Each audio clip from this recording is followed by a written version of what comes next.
reason I had no facial hair. The difficulties of putting one foot over another has made you My grow hair. follicles have been activated. The year, I would say, started with the biggest high. Everything was like at the peak. I was at the mountaintop. I think one of the biggest lessons, one of the things that's kept me walking this year has been having friendships that I know I can lean on. As young men, detaching, or as men generally, detaching your value as a man from your ability to provide is one of the most difficult things to do. There's a really amazing quote to do with friendships. He said, "How dare you not give your friend the opportunity to be there for you?" It can be hot in the kitchen, but you still have to be serving. The kitchen is hot, the kitchen is stuffy, but everybody needs their meal. Hey guys, welcome back. KE, it has been a very long time. You joined us in a very different background. Welcome home. Welcome home.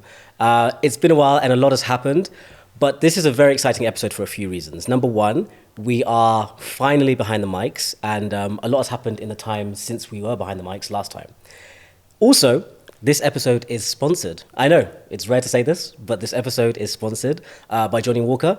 And the essence of the sponsorship and why we're excited about it is because they are all about keeping walking. So the phrase, as we all know, is keep walking with Johnny Walker. And our last year, we've had to do that many times. We're going to get into that.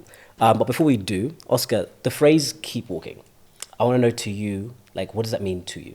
The phrase keep walking. Well, I don't know how I've been walking, to be honest. Yes. Yeah, but we'll keep doing it. Yes. Keep walking for me is to strive through challenges and to, keep focused, look at the future with hope and just put one foot in front of the other. Yes. Quite literally. Yeah, walking. back straight. Yes. Shoulders back. Let him have it. Yeah, shoulders back, feet forward, and just keep going. And that's where I am right now.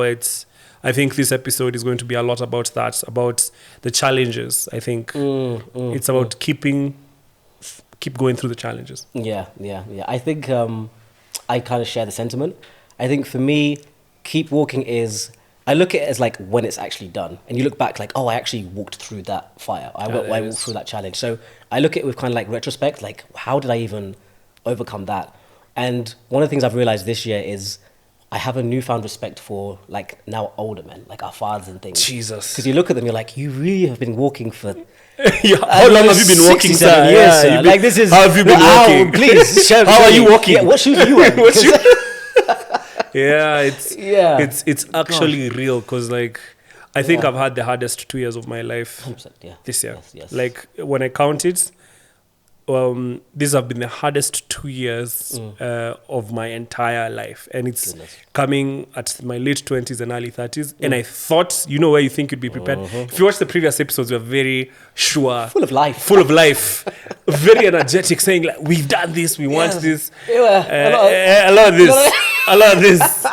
I'm not talking, but now I think walk the talk. Yeah, let's really talk about let's really. Are we talking the walk or walking the talk? I think we're doing both, bro. I think we're doing both. Jeez. But yeah, so like last season I had no facial hair, and the difficulties of putting one foot over another has made you my grow follicles have been activated. It's good to be back, bro. I tell you, it's good Your to be follicles back. have been activated. It's good to be back. By putting one foot in front of the other in this economy. Yes. It's crazy. Yes. So it's really good to be back. It's really good to be back. So, from a lot of conversations I've had, generally, outside of ours as well, is the sentiment around 2024 is what was that? Because we're coming to the end of the year, we're with family, it's New Year's, there's a lot of like, taking stock, and I think that's why it's perfect, this timing, right? But so for me, you said it's been the hardest 2 years of your life. I think similarly, this has been the best and worst 12 months of my life as well. I think I've experienced the highest highs and the lowest lows, which we'll get into. And so I think that's why I'm excited that Johnny Walker joined us at this point. This episode's going live at the end of the year. It's serendipitous. It's perfectly aligned. Perfectly aligned. Like even for me, where I am right now, when it comes to where my career is, it's like at the end of a brutal, treacherous.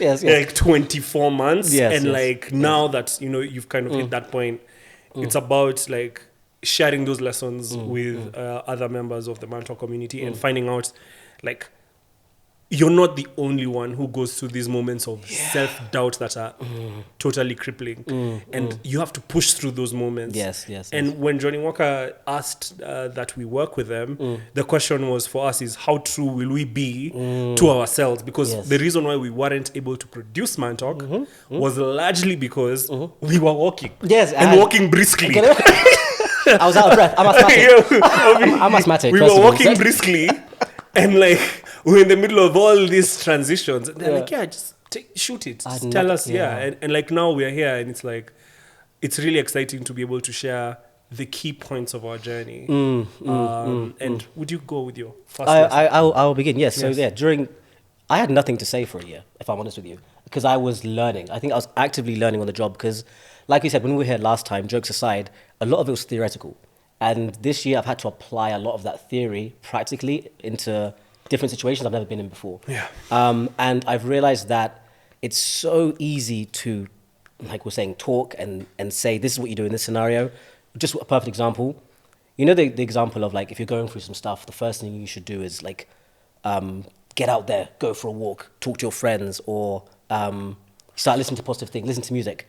When you're in that moment, I've had loads of those moments where I've just said no. I know theoretically what I'm supposed to do, but I haven't done that. So I think a lot of the stuff, I was joking with myself when I was writing my notes, like to say just disregard everything we've said on Mantalk as a joke.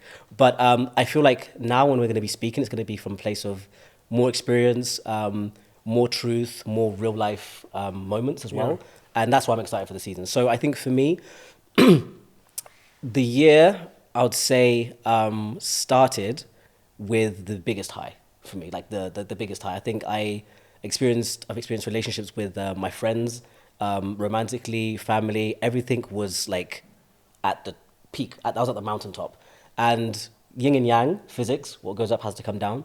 So I think what I've discovered is this year it's been a lot of peaks and troughs, right? And through that, what I've also discovered is the value of genuinely friendships. That's been probably like the biggest lesson through all of this. And as we're going through the episode, we'll talk off camera and we're like, how do we get the message across without being specific about exactly what's happened to sort of prevent, that kind of privacy level as well. So I think what I want to do is like share the lesson, but not really have to go through every single thing that happened just because there's no need for that. We have 1 hour. So I think the biggest moment in this year for me that has helped me push through, keep walking is I had a moment in July or June where one of our close buddies, he called me. And he doesn't mind me sharing the story, I've asked him before, but he called me and he was in like his lowest moment. He was like, emotional, tearing up, and we were close, but we weren't close to the point of, I'm going to be there when you're crying. But he had the guts to make the call, and I pulled up, I dropped everything that morning, I got on a border, went to him, we sat there, and we just embraced tears, everything. And there's a really amazing quote by Simon, is it Siblek or Peck? Where he says like, to do with friendships, who said, how dare you not give your friend the opportunity to be there for you? And so that, coupled with actually experiencing that, like he gave me the opportunity to be there for him. And through that, what I'm talking about friendship being so important is that created a bond where I was like, oh, you're okay with showing me vulnerability. So now later on, when I have a moment, I can show you. And now I can kind of call my other boys, I can call you, I can call my other guys and say, I'm going through something too, because he led with his emotion. So that's been one of my biggest lessons, like learning that if you give somebody the gift of being there for you in that moment, and then that's like a ripple effect to now your other boys. Because I think even some of the convos we've had this year have been way deeper and it's not just like motivation, it's like, no, I feel like horrible. And it's like, and that's okay to feel horrible. And with my boys back in UK, I've had phone calls where I'm tearing up and I'm like losing my voice. So I think one of the biggest lessons, one of the things that's kept me walking this year has been having friendships that I know I can lean on and forming real male bonds, because I think a lot of the time they can be very surface level and you're there for vibes, you're there on a Saturday, but having those moments where you're vulnerable with your friends practically rather than virtually on here and talking about it has really, really helped me that year. And that's kind of pushed me. That's been one of my biggest lessons for sure. Yeah. I think for me, the biggest lesson that's been there for me is, you see the suffering that you go through when you're young, like the breakup that's life-changing, the job loss or the decisions that you make that are painful when you're young. When you're older, it gives you the grit and the resilience you require to go through the hardest things. Because I think when we're young and something cataclysmic happens, or not cataclysmic, like something life altering, right? Yeah, because like you can have a loss of a family member, you can have loss of a friendship, you can have loss of a career path. The thing that tends to happen is that like we tend to sum up everything in that moment and say, this is so critical right now. You get what I mean? But lo and behold, yes. what is waiting for you down the road is far more critical. Yeah. And sometimes in life, the only way out is through. Do you get what I mean? Yeah. You don't get to sit down and say, "Oh my God, I'm so sad. That's so bad. It's horrible." Because like, what voice was that? Yeah, you know what I mean. Like that's self-deprecation that comes. Yeah. You can cry about it for some time, but you can't cry about it all the time and for a long period of time, because you'll begin to make decisions that really break your life. You get what I mean? And you'll give up on yourself. And that's the thing that I learned, that because I went through some things when I was younger, now that I am in my early 30s, I can go and say, no, but I've been through worse. I can actually say that. I can actually say, this is horrible. It feels terrible. But there was that time when you were literally praying to God, asking him to take the pain away. And he did. So now ask that same God to put yourself through that same process that you've gone through. Exactly. And it gets easier as you do it. Because the thing about life, suffering is a constant. Suffering is a critical part of humanity and our life experiences. On earth, a big component of being human is suffering. And how you manage that pain and how you manage yourself is what determines whether you achieve that next level of growth and opportunity. If you decide to give up on yourself in that moment and say, oh my God, I've had this horrific experience. Yes, share it with your friends, but don't share it with your friends then lock up and refuse to experience life. That's what I'm saying. Bite down. I think the vulnerability has its space, but so does grit and so does resilience. Be vulnerable, but to balance your point, be resilient. And when you're young and going through things that don't make much sense, know that you're putting that money in the bank for the future, because you will have to pay that money out at some point. That suffering that you've gone through and the lessons that you've taken in and the trauma that you've gone through and the lessons that have come from that are what ultimately push you to the next level in the future, if you allow it to happen. If you say, you know what, this is tough, this is painful, but guess what, the future is also tough, and I get to learn about myself and to manage this emotion now, so that in critical moments I can rely on this strength. I have two questions on the back of that, right? You mentioned at one point that it gets easier. And I want to challenge, because I feel like for me, I went through probably worse stuff when I was younger, but I didn't have the emotional depth to even process it and feel the level of pain, because I was a bit naive to how critical it was in that moment. And when I look back, I'm like, damn, that was actually really painful. But I feel like it doesn't get easier. I feel like as you kind of go on, you're used to the pain. It's like if you've been punched in the face, it still hurts, but you felt the pain before, and you have the tools to maybe not show as much pain on that outward. I'm not saying don't show the pain. I'm saying manage it. The thing about it is, Eli, if somebody doesn't have that grit, for example, critical components in your career, for example, you might have set certain expectations for yourself, and you've said, at this point in my life, I'm going to be here because I've made these investments. Then life tells you, actually, you won't, because of one, there's this externality around maybe the economy, job opportunities might not be there, the people might not be willing to pay as much as you think you should be earning. So there are all these different questions that might exist within the context of something like a career path, where you're like, you know what, I've gone to school, I've learned the lessons, I've done everything.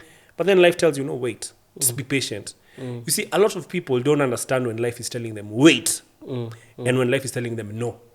Because they've never gone through a position where life has told them, no. You get?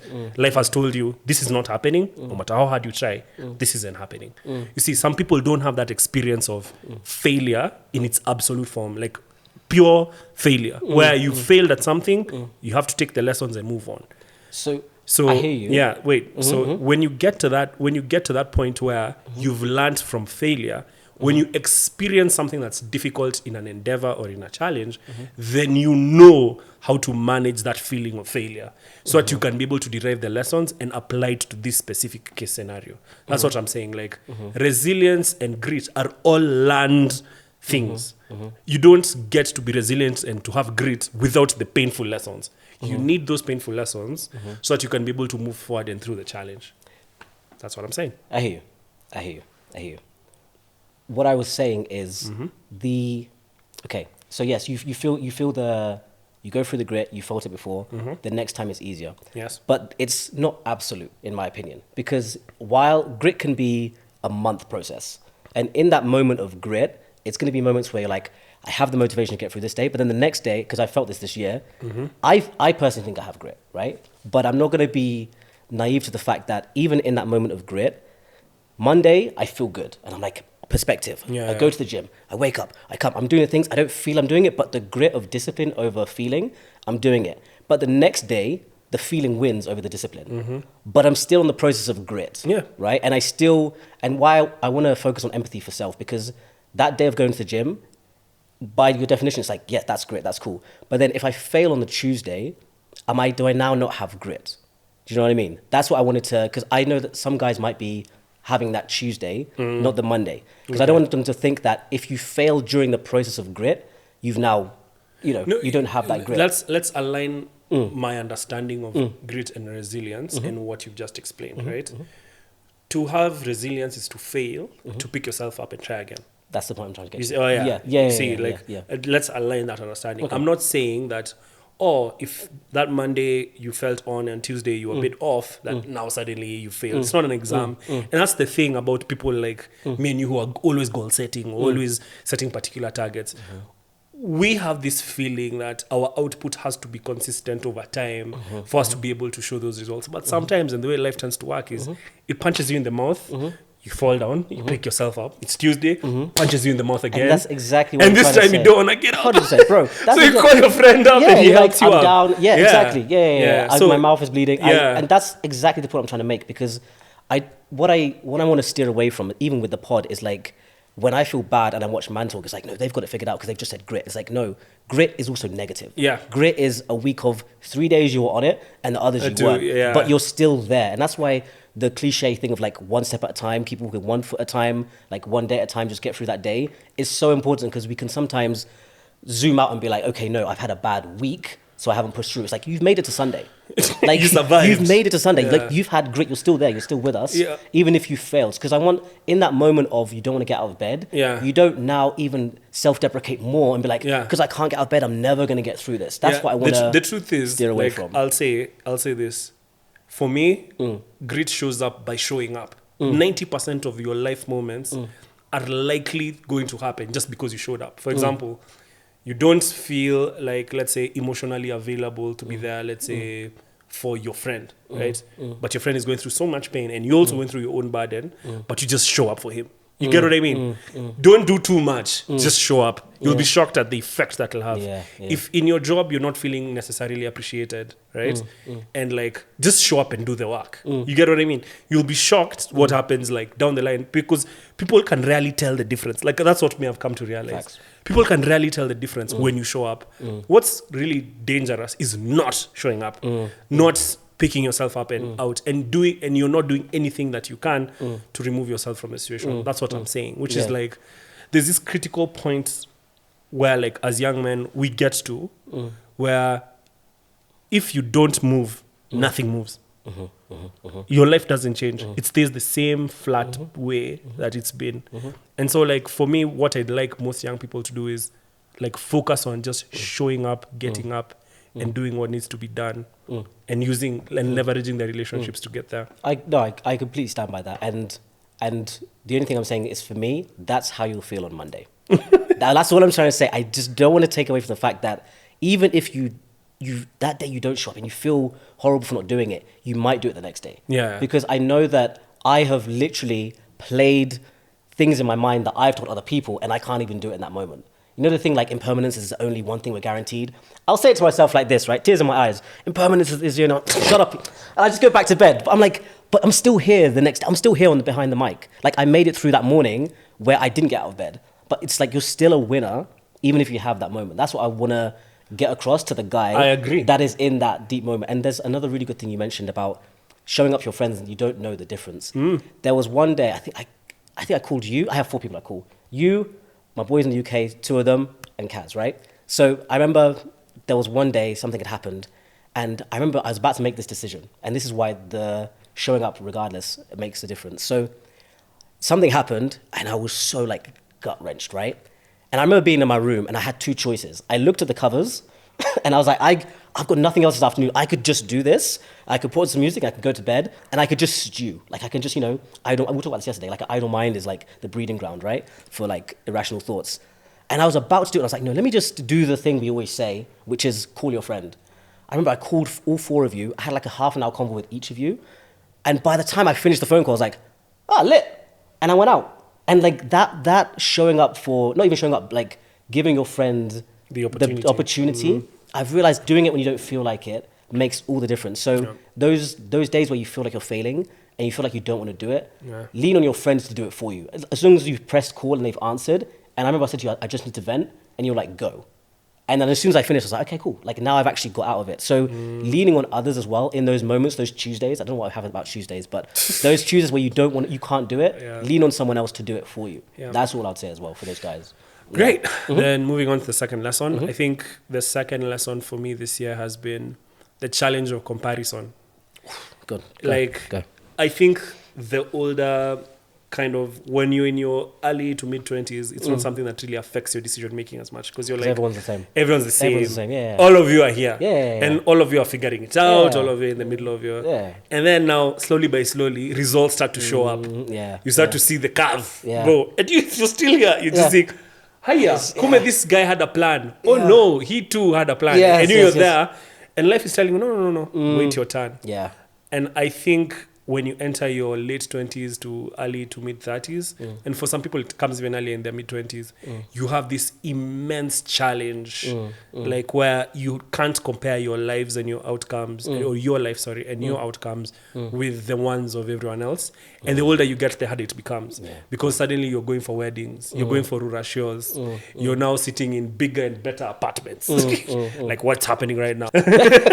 Yes, like you're in this situation where your moment, you have to be patient with it. The investments that you're making, you have to be patient with those investments. The seeds that you're planting, you have to be patient.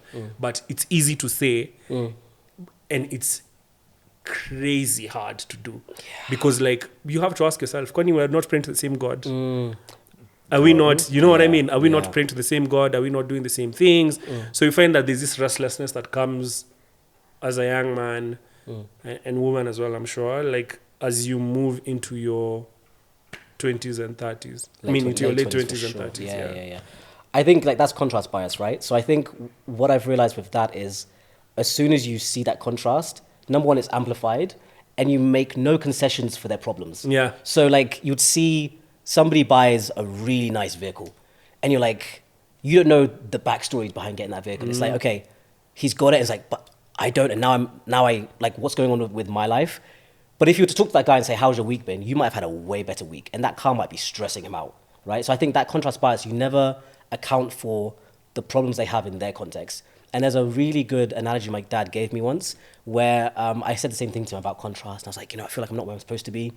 And you know how we always talk about how they like analogies. So he basically compared it to like a riverbank, right? So it's like sometimes, you'll see the stream and it's just going, they just keep going. And you've got this rock that's like stuck. And there's all this pressure, it's building up. And it's like, but as soon as your moment comes, like the slingshot I was talking to you about the other day, as soon as your moment comes, you shoot past, you find yourself parallel and you might even find yourself ahead. But I think it's when you're there and you're watching their stream just like go, it's very hard to think like, how are they all the way sort of over there? But you don't realize that your journey needs that pressure to build up the momentum to actually exceed further. So I think like that contrast and comparing, I felt it so much, like especially when I first moved and I'm like starting from scratch and I'm looking at my boys back home, I'm looking left, right, people that have been doing their thing for a while. I felt that 100%. But then when the riverbank opens, it goes. But then even when the crazy thing about life, right, is like, not that I figured it out, is that even when you get there, you'll still have the same problems you had here, just in a different context. You'll still have those days where on a Tuesday, you don't want to get out of bed. Like it still happens. So I think like that contrast bias is something that it's easier to say, but it's harder to do because I think it also does fuel motivation to do better when you see someone also doing their thing. Yeah. So it's a weird conundrum, right? The way kind of I've handled it is like, for example, in my own journey is I had to reset my career because I realized my passions are slightly differently aligned. And what that means is you have to like eat some humble pie. You have to say, look, that gigantic salary that I've been working towards, that super senior executive position that I've been thinking I'll get, it's not going to happen overnight. Like you actually have to like invest in the lessons and invest in the people who've been in that industry. Because to be honest, for someone like me who's been transitioning, let's say from law to finance, the thing that I've discovered about that transition is I need to make a full change in how a full reorientation on how my career was initially oriented for a particularly long amount of time, like 7-8 years.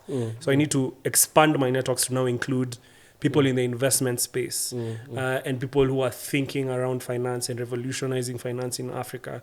And how do I now fit into that, like fold into that like group of people, and what values do I bring? So like I have to rethink and rejig my mindset. I need to pick up a whole other set of skills outside of the legal drafting, legal writing. I now have to know how to do a financial model, and not to just do it, but to do it well. I need to learn how to explain a business, for example. I need to learn how to relate with entrepreneurs and understand that the timelines associated with them when they're doing fundraising. I need to know which businesses are the most exciting and why, right? So like all these new different lessons, right, that I can't even enumerate here on this mic. I have to learn them and put that money in the bank just like I was doing in my 20s. You get what I mean? And so what that means that in doing that, it means that you lose time, but it's exactly what's going on with what you said. Like I'm slinging myself back, but I can hopefully hit forward. And maybe life might disappoint me. Life might tell you, nah, no, that bet was off. And you need to be prepared for that lesson as well. Like emotionally, you need to be resilient enough to take it in the chin and say, you know what, I made a bet, didn't work out. This is the result. I'm happy with it. I live with it. What I'm really like, that's what I'm saying. What I'm really, really strong on is sometimes you make decisions that you think will turn out a particular way, and they might not turn out that way. And you have to be emotionally ready to actually handle that outcome. Like if you're not, then, and you start giving up on yourself, then, you know, you put yourself in all sorts of trouble. How did that look practically for you? Like those days when you're having to do that rejig and you're having to question the position you're in. What did that look practically? Because somebody's context might not be that exactly, but it's the same feeling of why am I not here? How that? Yeah, sound? well, that practically, like the feeling or the steps I took to overcome the it. process during the feeling. Like So to get through those feelings. like the process for me was always, one is I went back to the reasoning that I had before I made the decision. So it's like, okay, you can say that you're not feeling the best that you are now, but look back to where you started from and look to where you are now. Like, for example, me, I was starting from a place where I had absolutely no skills in this specific sector, but now I've made the investments that I need to make, and I can actually speak the language, do the work. So that's like, I've piled up this evidence to show that like you're really progressing, and also like where my career has started and to where it is now. I can tell I'm the type of person who's a perpetual learner. And if I don't feel like I'm learning, then I'll go back to, I'll regress to a much more negative state.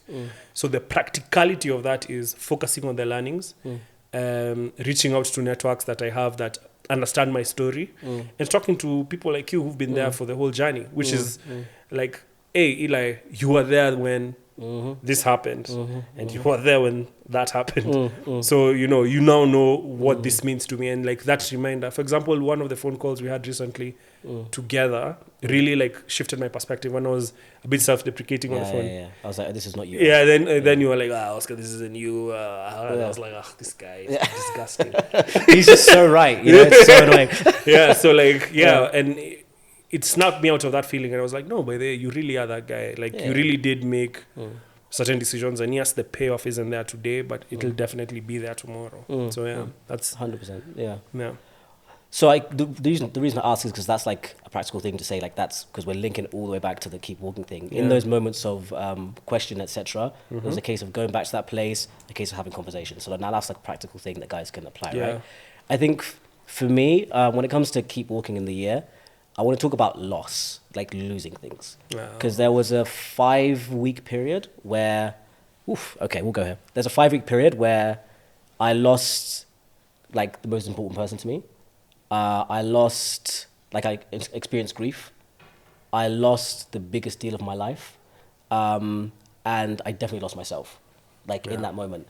And I don't want to glamorize what happened because I feel like somebody might experience loss in a different context to that. But that feeling where you're like, life is just really unjust to me in that moment is something that, as much as I think I've had a very decent mindset through my life, it humbled me because I realized that I didn't, you hear about depression, you hear about guys not wanting to leave the house, etc. There was a certain arrogance I had that that's not going to happen to me, and it's not going to even get to me. But I feel like that 5-week period, what it taught me is like, dude, the mind is a very delicate thing, and you also have the capability of experiencing all these things you hear about, where it's a case of all the symptoms of, because you said this to me as well when I was texting you, you're like, bro, like, you're depressed. Like, this is not, same thing, this is not you, when I was sending you all those back-to-back messages. So I feel like I want to talk about how loss has happened, and in those moments, there was no way I thought I'd be behind the mic talking about what's happened. Because in that moment, you're like, I don't see a way through. Like, after those 5 weeks, I was like, okay, what was, same thing you were saying, like, what was all of this for? What was all the investments in, like, emotions, in the business, in myself? Because at this moment, it seems like it counts for nothing.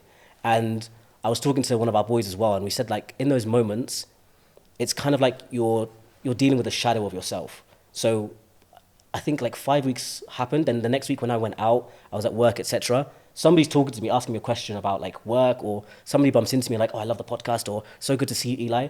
But what I said to my friend, even my therapist, is like, when they're speaking to me, I felt they're looking at Eli, but they're talking to like a previous version of me that I'm not. I'm like, that's not even me that you're talking to. Like, you're talking to someone that's like either achieved this or said something on a podcast, but the person standing in front of you doesn't even feel like half of that man. So I feel like that kind of humbled me because I realized that everything that I attached to my value and my self-worth was all to do with strength. But I think through those 5 weeks, I've always also managed to attach the negatives to myself and realize that's also a component of who I am, because I've discovered that I can be depressed. I've discovered that I can really lack motivation. I've discovered that I can't express my feelings in certain moments. But I definitely had an arrogance before that of like, if something ever happens to me, I've got the tools in my bag. Because you think that all the time, because everything's been theoretical. Yeah. And so one of the tools that I've used to sort of keep walking through those moments was, I realized that, yes, leaning on friends is great, but also I realized that therapy was a massive key, like a huge key. And I think you said this to me before, in like 2 seasons ago, where you're saying that therapy doesn't mean that life gets easier. It just means that you're given the tools to go through those moments in life.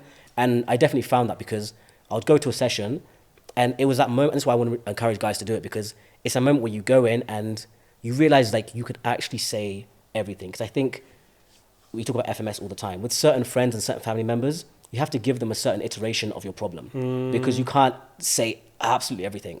But that space where you can go to a therapist and they don't know the people you're talking about, they don't know you to an extent, so you can just say the whole perspective and how you really feel. That kind of space is beautiful, because you can have your friends that are incredible, but you have to keep up a little bit of a, you're not going to really break down as much in front of your friends, regardless of how vulnerable you want to be. With your family, you're not going to really tell them every single thing. But that space with therapy, especially after those kind of 5 weeks and realizing that you're probably not the full person you thought you are, having that moment with a therapist for me has been a massive key in terms of like walking through those moments. Because those 5 weeks for me, bro, like I've never seen so much pain and injustice, and you don't recognize yourself in the mirror. Like that was probably the biggest moment for me this year, where I was like, I don't know if I can keep walking through this. It was just bleak. It was just black. But the fact that we're still here proves that it does, like, all the theoretical things, it does get better. Like, the impermanence is the only thing that's guaranteed. The theory works, but in the moment you have to just trust in the theory and just wake up the next day, go for the process if you don't feel like it. Yeah. That's been so I think if you want to keep walking after those moments, I definitely think therapy is as much as your friends and family, therapy is key for me. Yeah. Okay. For me, I think the thing I'd say that has kept me walking is out in that same context where it's like things are looking particularly dark. Told you like in my career what I've done, but now one of the things that has really helped me this year, and I think will really help a lot of young men in their lives, is separating your self-worth and your achievements.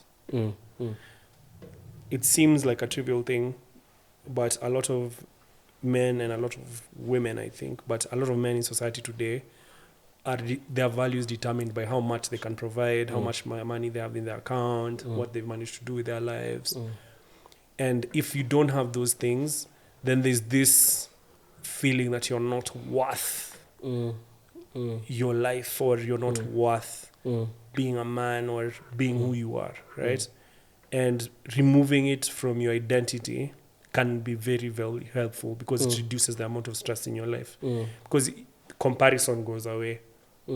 The need to, I'd say, to be validated externally also goes away if you just separate your achievements from yourself, and where you say, you know what, yes, I've done all these things, or yes, I want to do all these things and I haven't done them yet, but does that really define who I am?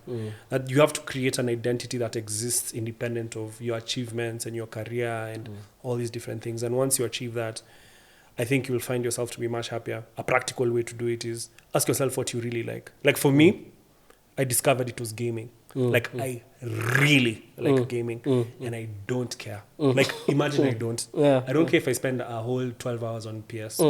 It's my problem. Like I really enjoy playing my PlayStation after a hard day of work. I really enjoy it. I'm not going to be that guy who's like, oh, you're 30 and still playing PS. I'll play PS. You get what I mean? Well, Wakili, you're still playing. I'll do that. Or you're still figuring things out and you want to move out, or you want to buy this type of car, that type of car. I'll do it at my own time. Like nobody's going to push me in a direction I want to be pushed. Like succumbing to those external pressures only comes from this need for external validation. And the moment you try your best to eradicate that from your life, and you can do it through therapy, but I think also self-reflection on that, like spend some time with yourself and really ask yourself, like, what matters to me? What do I want out of these situations? Because if you have, it won't take a month, might not even take a year, might not even take 2. But if you have that question at the back of your head, then you're going to start making decisions that work for you. Like where it's like, this isn't working for me anymore. I don't think this is what I want anymore.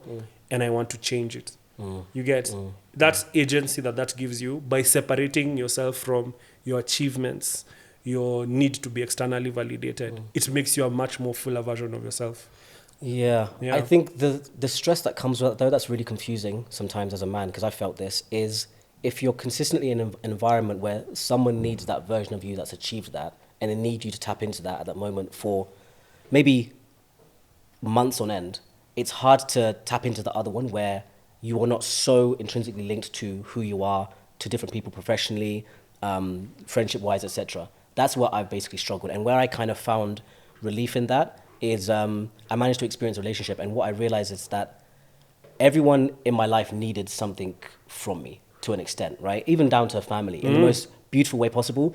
You still want to be a son that your parents are proud of, a sibling that your younger ones can look up to and your brother can be proud of too. And so with that, sometimes it does kind of tap into what your value is, because you know that their love is unconditional, but regardless of that, you still want to prove that, like, I'm doing this from a place of, I want to make you guys proud. And so but what sometimes if you don't? You see now, that's now the question. Sorry to interrupt. You see, if you don't, if you're not the token child who's managed to achieve all of these great things, what if you're not the one who's lived up to everyone's expectations? What if you're not the one that everybody calls? You get what I mean? Does that mean that you're less of a sibling? In reality, society will treat you very differently. Like you get... I think society will, but like where unconditional love is, they don't. And that's, I feel like... But does unconditional love exist? Do you 100%, think? yeah, 100%. It's even in my notes, family, oh my goodness. Yeah, unconditional. And I sometimes think the only reason you can experience that is when you have your low point. Because typically, all of my low points haven't had a ripple effect to where my family even sees it, because I've been able to handle it on my own, which is also not a good thing.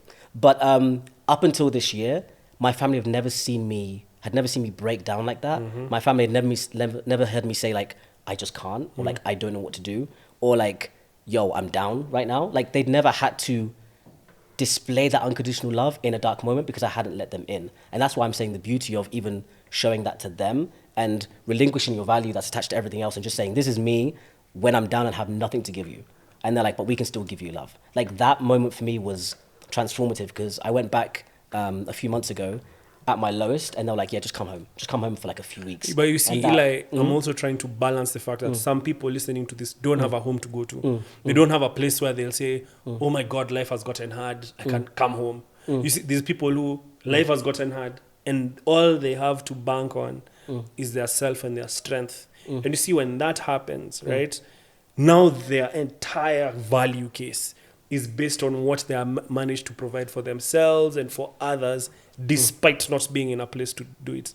Like, there's this comedian who's usually on Wild and Out. What's his name? The skinny guy.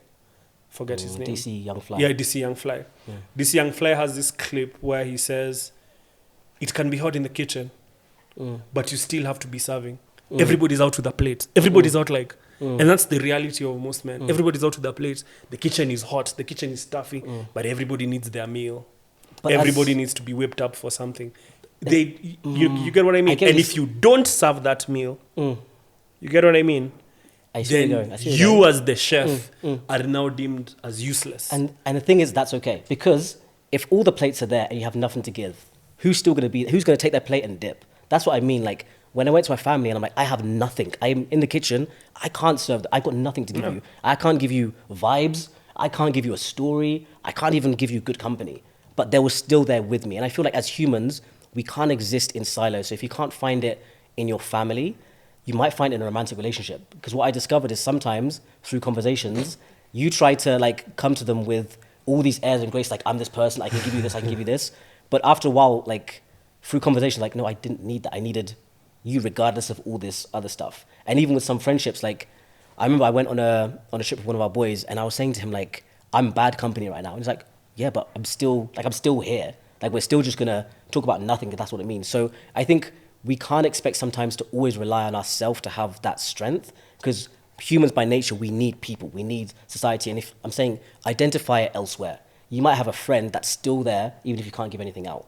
Because if we try to always generate the power from inside, and we can't lean on people, then that's how it gets critical. I know. You have to find not always family. Yeah, that's what I'm trying to say. I understand, but I'm also really trying my best to make sure that we have a balanced conversation around the fact that as young men, detaching, or as men generally, detaching your value as a man from your ability to provide is one of the most difficult things to do, because that's how we have been valued by society.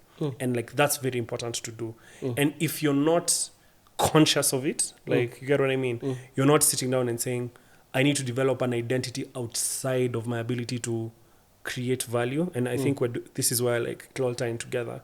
And you can either do it through your friends, through your family, or fundamentally also through yourself. Like, there's a lot of power in self-reflection, and that's one of the lessons I've learned this year. There's a lot of power in sitting down in a room or going for a walk for yourself as a young man or as a man, and actually like asking yourself, like, who am I fundamentally? Like, if you take away the man talk, you take away the career, you take away the loving girlfriend and relationship, you take away the family that's been there for you and been supportive. Who are you fundamentally? And if you answer that question, and it will be a question you'll ask for the rest of your life or parts of your life, because you might say, who am I today? Today, I'm a guy in the middle of his career trying to figure it out. I am a loving brother trying to mentor and support my younger brother while being there for my older siblings.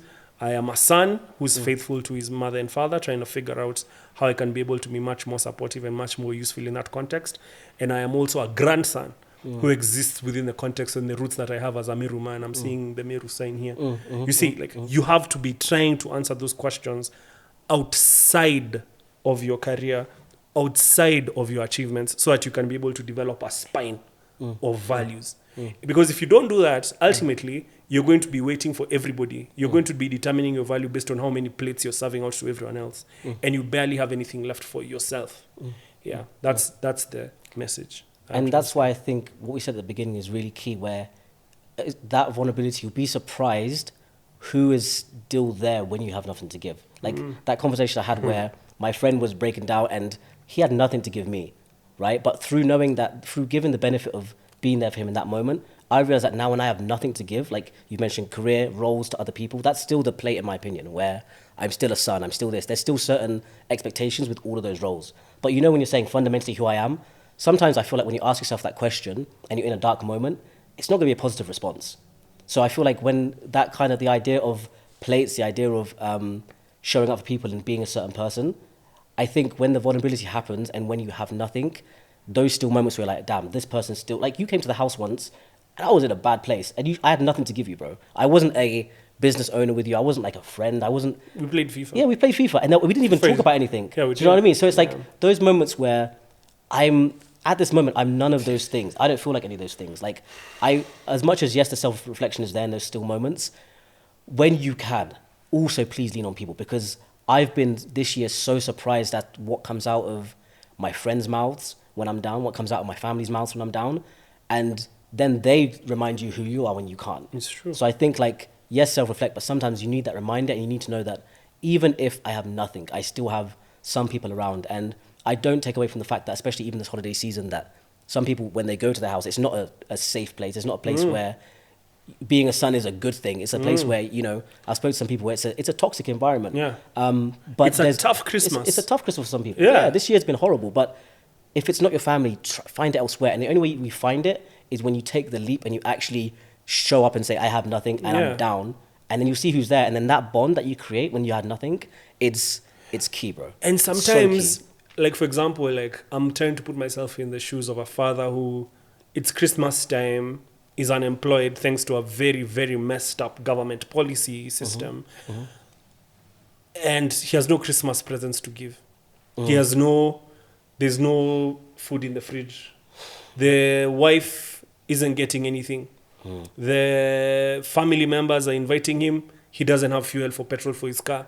You know, those are the contexts which men are meant to keep walking through. Yes. You get what I mean? Yes, it gets real. Like, that's what I'm saying.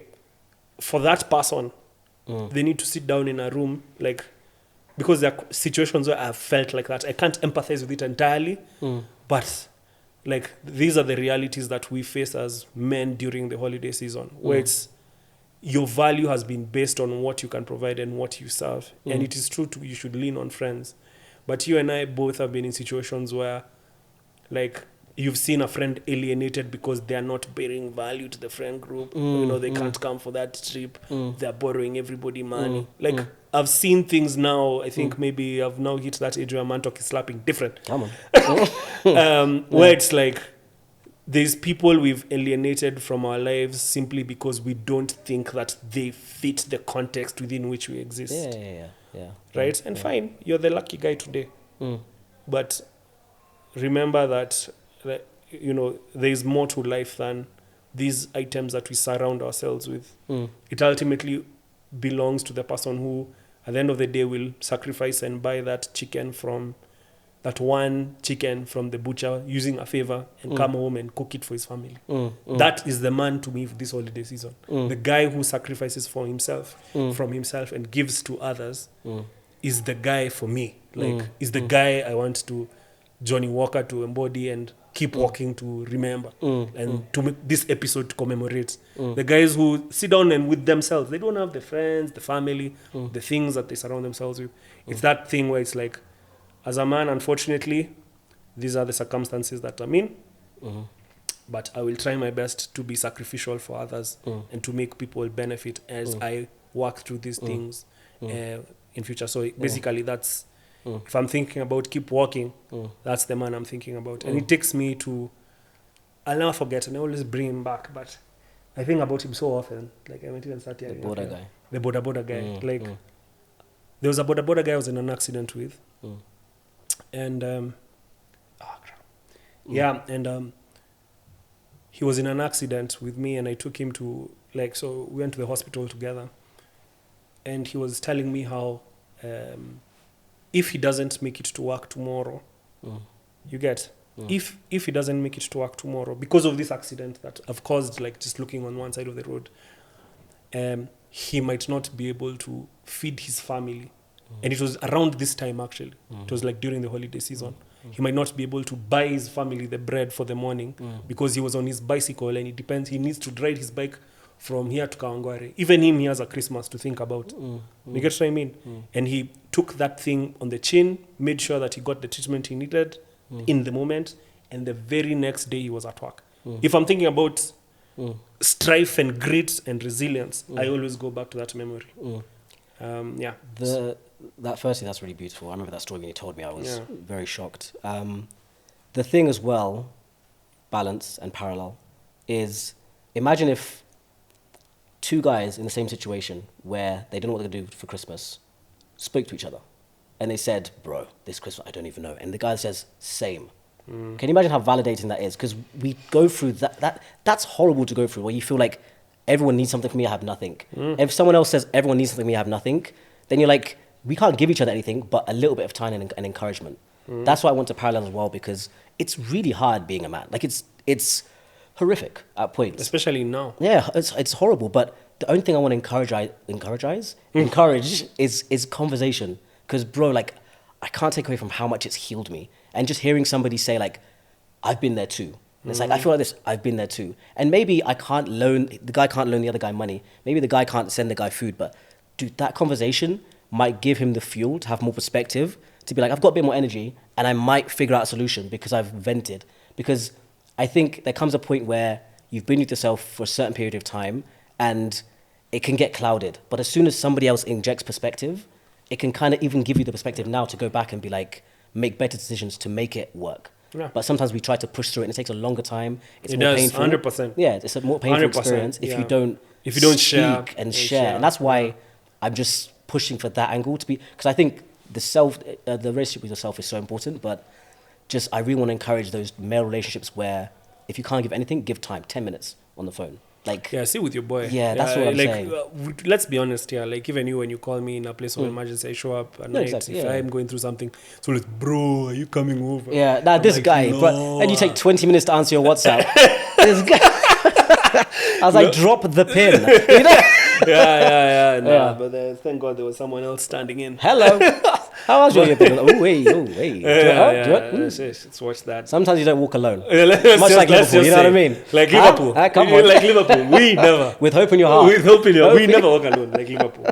So, yeah. Goodness me. I think on that note, a very Merry Christmas. Oh, and a glorious New Year. Yeah, yes. Very Merry Christmas. Could I just say to 2024, what was that? Yeah, please like, go please. Cat Williams needs to do like what is this? Another run through so we can know what to expect. Nah, that was not okay. How many people have said, "Oh, my year was good"?